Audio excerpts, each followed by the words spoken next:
one who will eat, they will ask you again to cook it.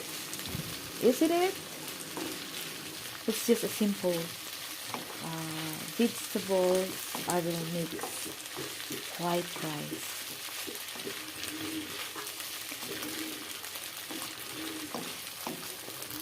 And it's really delicious. I have put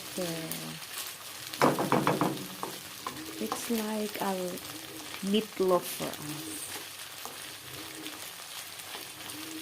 For us, I said, because we call it meatloaf in Philippines.